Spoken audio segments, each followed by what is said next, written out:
Gore readings and welcome to another Halloween season Flesh Wound Horror. I'm Flesh Wound Dan, joined by producer Todd. Good evening. And Pug's Dread with us tonight. How are you doing? Namaste. Howdy. I'm all right. How are You you? say it like it's not a regular thing. Pugs Dread's with us quite often, Dan. He's with us quite often, but he, Well, you made it like it on was a every show. surprise. Well, Like, then, whoa, we even have Pugs Surprise, N-word. I'm here. I'm building it up. He's our Brock. Well, we get him more than Brock. That's not Yeah. we, Around the early summer, I get the Brock Lesnar schedule. then you become Brock. But better than being Goldberg. 100%. Yeah, Bret Hart actually likes me a little bit. So.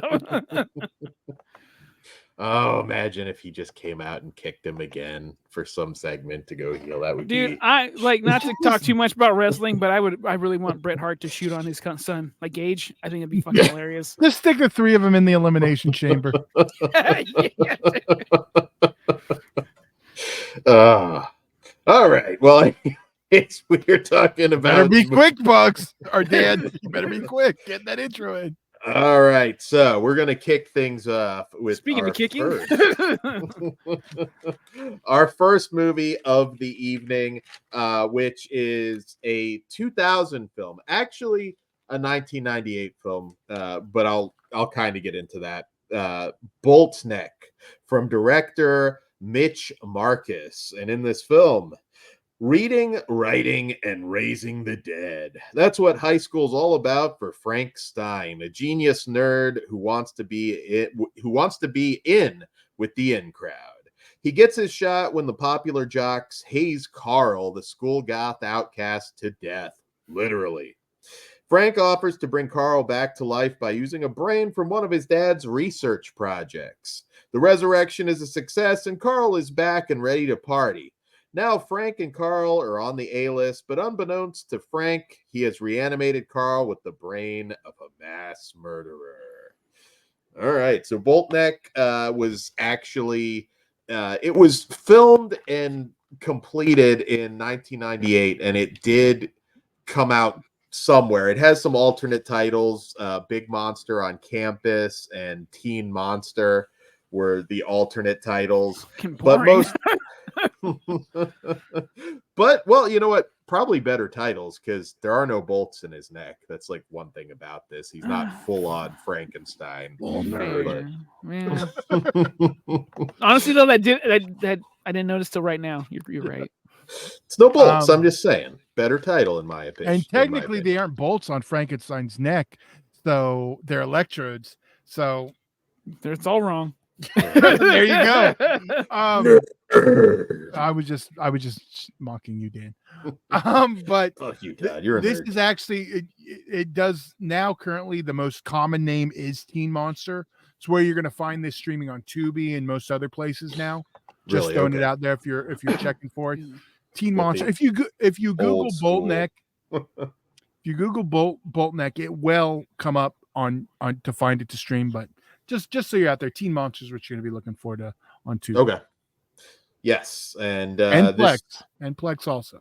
Tubi and Plex. Okay, Plex and YouTube, I believe. And Plex, it's under Big Monster on Campus. So there you go. There you go. So this was directed by Mitch Marcus, who was a Corman regular. He directed some movies for him, like Knocking on Death's Door, which is a fun one, The Haunting of Hill House, and he's also one of the main directors on Ancient Aliens now. So he's still there you go. He's responsible for the meme. It was initially supposed to be directed by Dave Payne, who is the writer, and Dave Payne is also a Corman guy. This is not a Corman film, but he's also an alumni. Real quick, you said the last name's Payne, and that reminds me of the One Direction guy. So if you see me laughing, that is exactly why. Please feel free. Pugs is a piece of shit. So there you go. That's the explanation. These are facts. And he did Alien, Terminator, and Showgirl Murders with the great, lovely Maria Ford. He also did the Reeker movies and Addams Family Reunion, to name name some. But the big thing about this movie is it's a star-studded cast, but it's also an early appearance from Ryan Reynolds, pre Two Guys, a Girl, and a Pizza Place. Wow! Before they even changed the name of Two Guys and a Girl. Good job, Dan. You know, that was the thing. Like, I was going back because I was looking at the DVD and I was like, really, 2000? Because I know I saw this before Two Guys, a Girl, and a Pizza Place was a thing, but yeah, it was finished in 1998. So that's the mystery there. But yeah, absolutely stacked cast. We got Shelley Duvall, Richard Moll, Judge Reinhold. It's Charles Fleischer is in this one, and of course Matthew Lawrence, who stars in the film. Justin Walker, who's kind of a thing there for a minute. Pre-Superhuman Samurai, right? I was going to say a thing there. You mean the guy from Clueless? That was like his whole. He's literally wearing the exact same fucking hat now. The gay dude from Clueless, and then the bully from Encino Man. Yeah. Good. Yeah, I was taken back. That fucking time machine. Yeah, so this movie, it's one of those weird ones where it almost like sort of borders on being something you would watch on, you know, ABC Family if you take out a little bit of the innuendo and mild gore. It has that feel. It's like it's not for kids, but it felt like maybe it started its life as being for kids. I think there's nothing. Yeah. I think because it looks like it's a made-for-Disney movie, I think that alone makes you have that feel. It looks like a shot-for-television product of that era. Yes, so, it does, and it feels like doesn't look like a cast. Film. That's not a bad feeling, though. Like, no, it's not. For this in particular, it actually works. I think it works. Yeah, it felt more like, I don't know. I should have. Well, I guess I did, but I should have seen this in middle school and high school. Like, it's for that age. That's a perfect age. Yeah, exactly. It does have that feel of something that you would watch for the Nickelodeon Nick Kid generation. It's which is weird because I mean there is a little bit of R-rated stuff. Yeah, exactly. The tougher kids, yeah. For the feeling brave. You could just stay. For the millennials. Yeah, it would be something you would have rented and watched in between Goosebumps and Are You Afraid of the Dark. That's how it kind of felt to me. But revisiting this one, I've always had some nostalgia for it. It's not a perfect film. Like, I recognize my love for this one. Nostalgia factors heavy into my enjoyment of it. I don't think it factors in as heavy as you think. It does a little bit. Like Igor the Mouse, like that never quite paid off. I thought that was building towards a big gag. You know what I mean? And they kind of dropped that. There's like little things. I would have liked a little more Shelley Duvall. It's one of the last things that she worked on before, you know, health issues. But yeah, you know, there's little things. The boom mic pops up once or twice. That's due to you watching an open mat transfer on a DVD. It has nothing to do with the budget. That's true, but I think that's the only way to see it.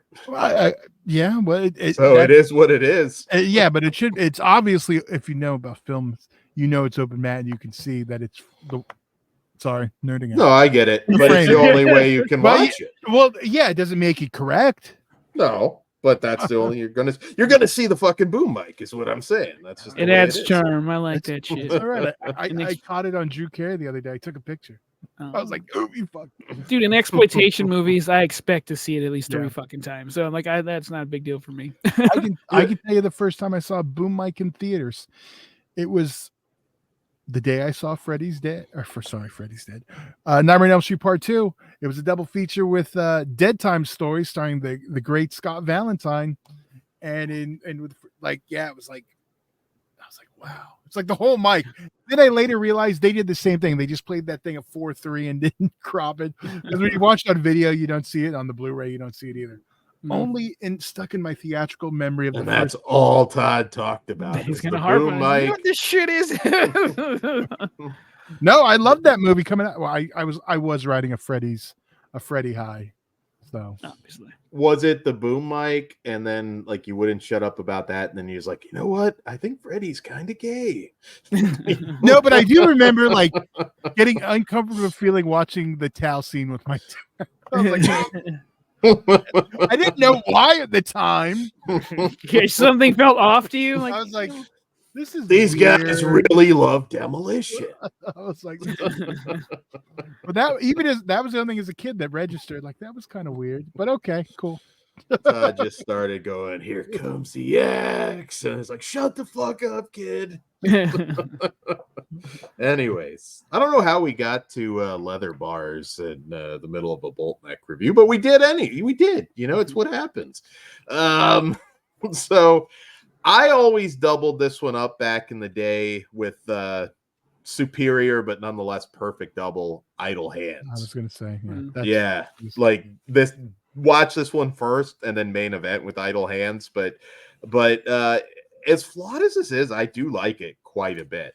I don't know if there's going to be any like heavy laugh out loud moments if you don't have the nostalgia for it, but I still think it works. I think it's a really fun 90s teen movie. You know, Dead Man on Campus is another one you could easily sort of throw on if you want to make a night of it. With the other one with Ryan also? That was Mark Paul Gosselaar and Tom Everett Scott, I believe. My bad. And James DeBello, God damn it, you do not. Yeah. And James DeBello. I don't know why in a long time. They featured that motherfucker in the trailer like he was the star. That's why everyone went to go see it. That he's in it like 5 minutes. James DeBello just fell off like hard. I know. He was. I thought he was going to be huge. Yeah. I've always enjoyed. I wonder if he had any issues. Are we going to see about it? Well, no, maybe not Death by Fame, but one of those. I think I noticed if James. Yeah. But yeah, Cabin Fever, he's always been in good shit. Grind, I watched that stupid movie. James DeBello is the OC Ripper. I'm dead. The voices in his head killed his career. But no, another good Ryan Reynolds movie. But where did you guys see this one when it came out back in the day? Again, it was one that it's hard not to get excited by it. Even, you know, you look at just the green cover and everything, and it definitely caught my eye. How about you guys? I rented it when it came out, and I'll be honest, it was my drinking days. I remember liking it, but watching it this time, it was like watching it for the first time. That's why I say I don't know how thick your nostalgia goggles were, because while I have seen it before, essentially it was a first time watch due to alcoholism. So it hit me all the right way. So it's not perfect, but it's a good time. Good early look at Ryan Reynolds, who some of the like charm comes out, but I don't know if I looked at it and thought movie star. You know, when I first he wasn't full Ryan Reynolds till Two Guys and a Girl. He comes off a lot more douchey still here. Yeah, he's better now. He's kind of just like Flash is a girl with no consequences too, which I thought was just I thought that. Well, never mind. We're talking about different. No. Well, for me, I don't remember this movie. Like, I remember seeing the name, and I don't ever remember watching it though. So, like Todd, I'm gonna consider this my first time viewing, and I had a blast. This took me back to middle school and early high school. Like, this just feels like I should watch this on ABC Channel 7 on a Friday night, like in October. It transported me to Halloween time, which is great because I feel that shit 25/8. So, but it just solidifies it. I liked Ryan's performance. You can see like he can be a snarky guy. What the fuck's his Lawrence? Matthew Lawrence. The other Lawrence kid? Yeah, the other one. Not Joey. Always sympathetic. I can always root for him. It's rare when he plays an asshole. So like that, he was easy to side with. I love the fucking asshole villains or the bullies who have a heart of gold eventually. Surprising. There's some like gory moments. There's nothing like over the top or anything, but shockingly violent at times.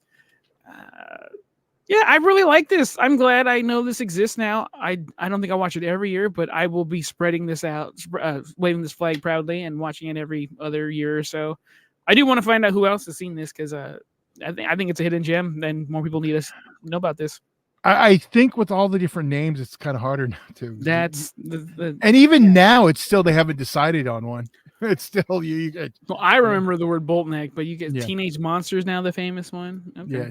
Well, I know. I thought because that's the way it's on Tubi. That'll probably be the way most people see it. Is Teen Monster.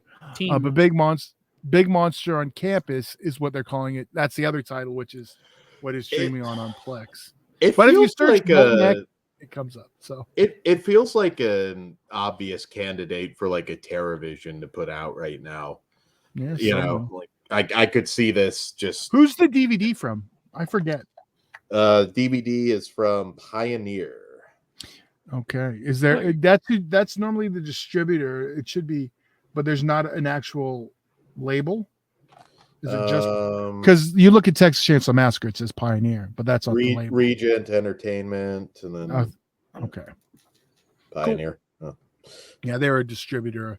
They were that's like being Image Entertainment. So I don't know how badly Image line too. So yeah, I don't know how badly this is out of print. I probably should have checked before Showtime, but I think it's one that you can still get for not super insane. Well, I'm going to tell you right now, obviously, Dan.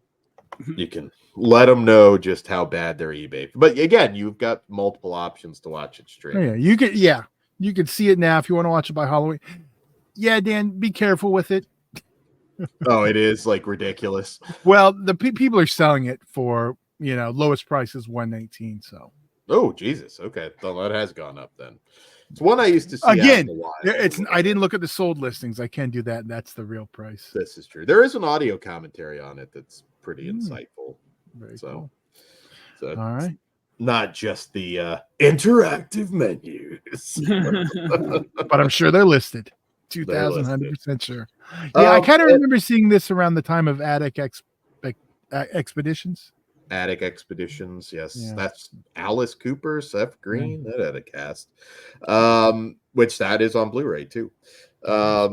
This, I think, what also really elevates it again is just the awesome cast. I mean, Matthew Lawrence is perfect in the sort of nerdy scientist role, but you got fucking Judge Reinhold as his dad, Shelley Duvall as his mom, Richard Moll playing Ryan Reynolds' dad, who shows him his pimp hand at one point, which is kind of funny. No, it's not. That's he should have been congratulated him, not the other way around. What a dick! All right, but it works. It works. Like I said, it's like an adult ABC family movie in a weird way. So, what do you guys rate this one? For me, I'm going to give it a 4 out of 5. This is fucking excellent. I am also a 4 out of 5. I do say check it out. If the DVD is a little on the expensive side, Tubi or Plex, check it out. There you go. I am going to give it a 4 as well. And you can accuse me of nostalgia, but I do still love it. So, well, I think we've kind of proven this nostalgia thing away, Dan. Yeah, I was not expecting you guys to be as high as you were. I wasn't too sure. So, some people might have when I watched it too. Yeah. yeah. You would expect me to look at this one and say like, and if I was watching it for the first time, I might have said like, "Well, come on, where's the tits?" Yeah. If you. But you know what? Here's the thing, Dan. 24 years ago, you were 100% still the same pervert looking for tits, and honestly, then you probably wanted tits more than you do right now. Oh no, that the desire for titties is not. Well, I hate to tell you this. The fire still burns. I hate to tell you this, Dan. Your sex drive has gone down since a teenager. That's just the way nature works. So you would have been at your highest titty wanting in your teens when this movie hit. Dan might be an anomaly, dude. But Kleenex still begs the differ. Sir. I'll just go on. Yeah, but that was before you gave up. Now Dan may be the anomaly. I don't want to. Yeah, it's like that scene in Superman where he just breaks it against the wall. Yeah, I don't want. I don't doubt you, Dan. You're right. I don't want to speak on and sell things I don't know. I am the Fat Master. No one's gonna fight you on this. All right. Well, now that we've settled that nonsense, Oh yeah, let's move on. reigning, undefending. I mean, yeah, he's a champion. See, he managed to do that and not gross me out, so I'm proud of him. So I don't have to edit. Yeah, there you go. This We're one's not out of the gate yet, dude. I know. I shouldn't have said that. You don't come to Flesh I Wound will for come to just the forget that. reviews. You come to Flesh Wound for the random bullshit in between the reviews. So there you go. All right. So Yeah, next, obviously, we're not promoting these. Like, we're not reviewing these. we These are for are. fun. Yeah, these are fun.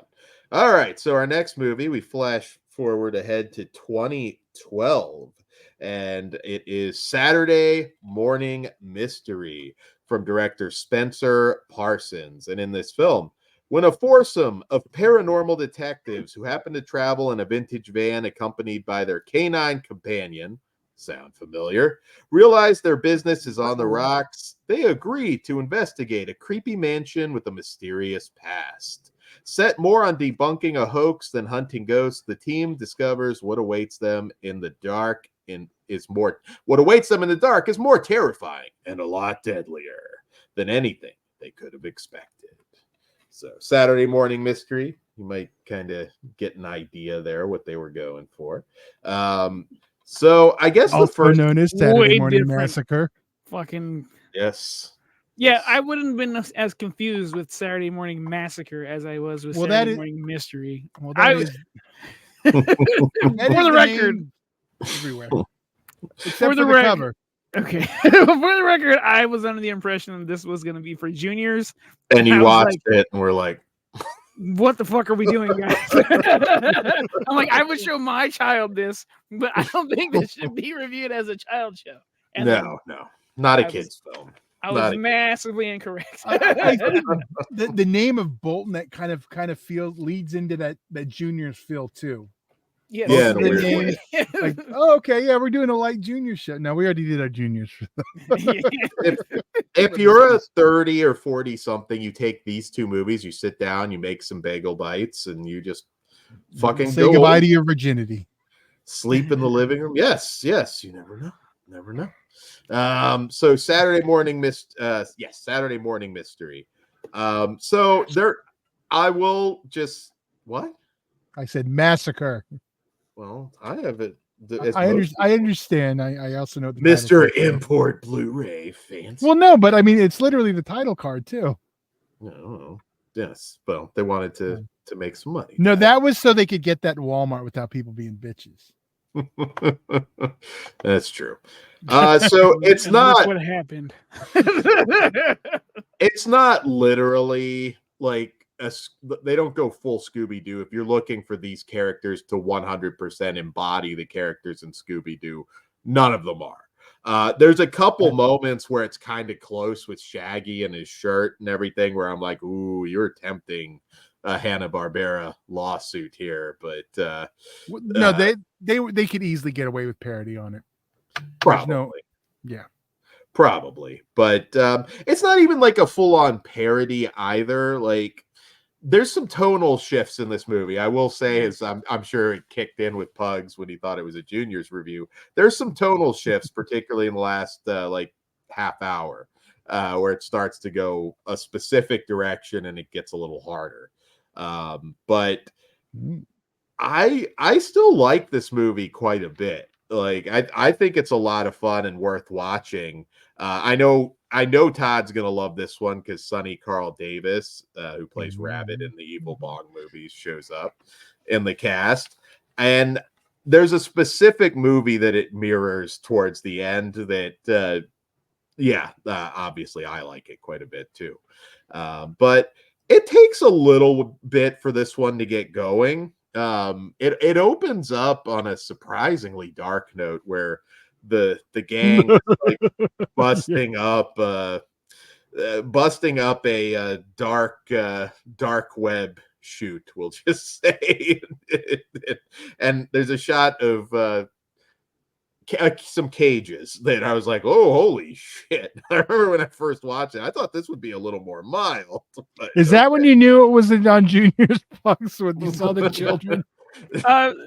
No, but it was starting to question shit. This has more balls than Terrifier 3. What's going on here? You're about to get a suplex. Oh. I hear that. Better than Terrifier 3. I didn't say better. You implied it. But yeah, so we spend a lot of time with the cast, kind of more or less just investigating this house, and it kind of almost feels like a Paranormal Activity movie before the turn. It's not really a comedy, so I don't know that there's a lot of laughs that you might expect from this. I mean, it really, for the most part, it's a straight horror. That looks film. like Mystery Men.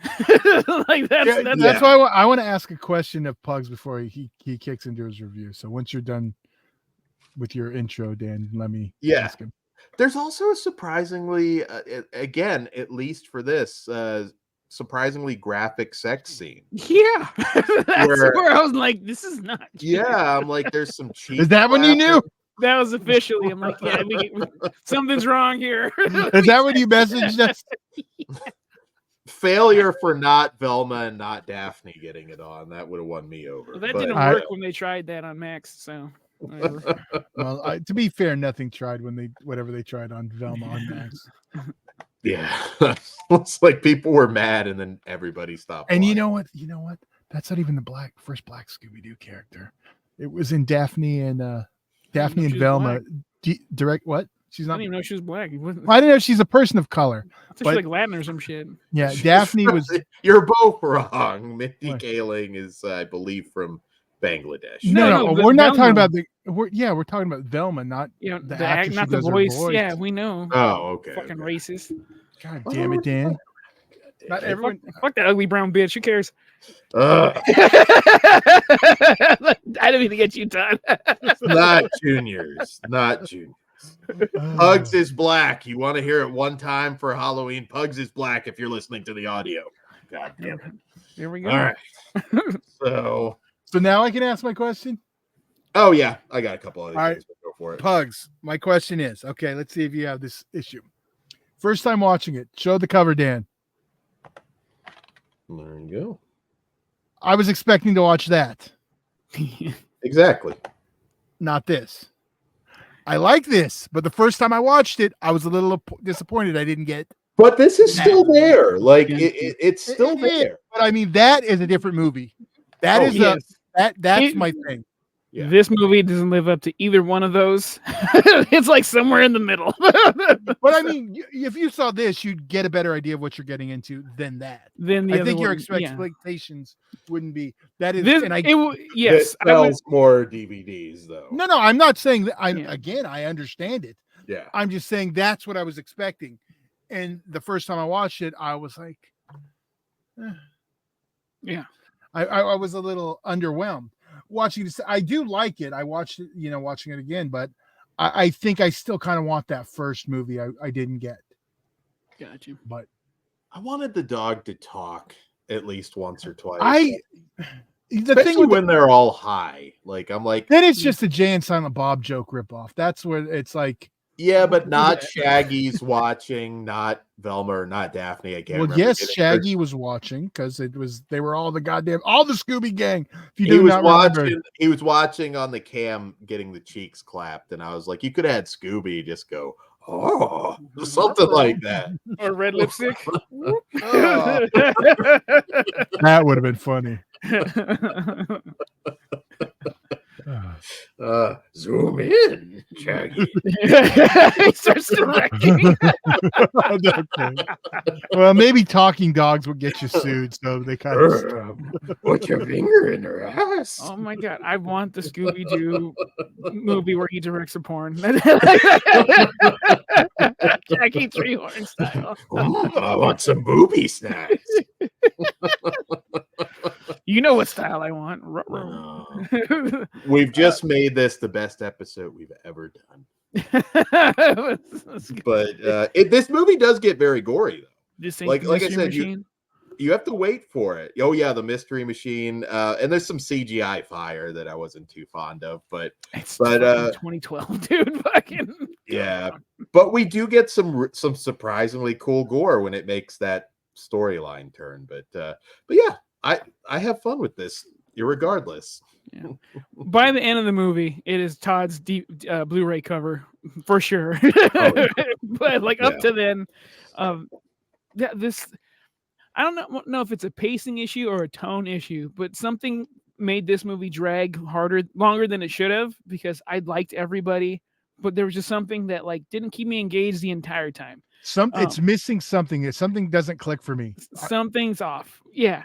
But even with that though, I do like it. I like. Well, it's because it's fucking Scooby Doo. So like it's theirs to lose. But yeah, like the sex scene caught me way off guard. I'm like, this is long. This is kind of fucking graphic. Why are we doing this for juniors? Anyway, so that threw me off, but I was very entertained by it. And the language in this movie is fucking great. Oh, that's something I also didn't say in Boltneck and a movie. Well, anyway, it's very 90s friendly, which is un-PC today. I appreciated those words and throwbacks. Yeah, I think this is worth checking out. I hope it finds an audience. Do I love it? No, but do I like it? And will I spread the word? Yeah, I think it's worth checking out for sure. There is one in particularly ballsy thing I was not expecting them to do at all. And I won't spoil that if you haven't seen it, but you'll know when you see it. I was like, it does break some taboos. I'm not recalling, so we'll see. Okay, well, I'll tell you. I'll put it in the chat. But Todd, any closing thoughts on Saturday Morning Mystery? No. Yeah, I imported the Blu-ray before seeing it. I probably still would have. I liked it enough. But there's just something that's like that prevents it. There's something missing, and I can't put my finger on what it is either. It just doesn't. It prevents it from firing on all cylinders. The second half is better than the first half, but yeah, first half's still entertaining. And Dan, I did see your message. You're correct. That is very mean. Yeah. So I think this is one, like, if you haven't seen it, I still think you're in for a treat. You just might have to be a little patient with it. Just don't go in hoping for a spoof of the cartoon. No. I mean, there's connections, and it's obviously inspired by, but settle in for more of a horror film than a horror comedy. Great on the balls. And do we want to rate it then? We will rate it. Just because I'm in a really good mood, I'm gonna there wasn't anything terrible about the first half. I'm still a 3.5. I think it's unique and entertaining. I was expecting higher. All right, Pugs. I was going back and forth between a 3 and a 3.5. You know what? I'm gonna be generous in this Halloween time. 3.5 out of 5 for me. Damn, 2 for 2. 3.5 for me also. So we're in agreement on both these films tonight. That doesn't happen often anymore. And it will never happen on a new film. It only happens pre-Dan. So look at that. And I will say this one, you don't have to search through the titles because it is listed as Saturday Morning Mystery. And you can check it out on Roku, Hoopla, Tubi, and Pluto TV, so you can stream it on all of those. So next farce, I want you to just start calling Ozzy Scrappy. We need to make that the next thing. I agree. No more Roman Reigns. He's just Scrappy now. There you go. So guys. All right, scared you. Row TC. Eat my ass solo. The more I keep doing it, I start sounding like Yoda. Yeah. You're like, now you're just gonna be the fucking pervy old neighbor Yoda. Yoda directing an adult film would actually be. Dan, I got your Halloween costume. Just get yourself a brown robe. Go as Obi-Wan Kenobi. Just carry around Yoda. Just make him say perverted things. Done. Show me your titties, you must. And you'd be like, see, it was Yoda. All of a sudden, he's the biggest Star Wars fan I've ever fucking met. And then you gotta be like, you want to see Baby Yoda? You want to see my Grogu girl? Taste your beef curtains, I will. All right. On that note, suddenly Dan's got a hankering for some Arby's. Fuck yeah, beef and cheddar, man. All right, guys. Oh, you just made that so much grosser. Holy fuck. Arby's sauce alone is bad enough, but you had to go straight beef Horsey and cheddar. Horsey sauce is what it should. That's a trip. All right, let's just go. Let's just go. It will. Happy Halloween. Now he sounds like a fucking horse. About to... All right. Well, there we go. There's our special cameo from the horse from Emmanuel in America. So on that note, I'm going to say money's on the dresser. I'll see you in Disneyland.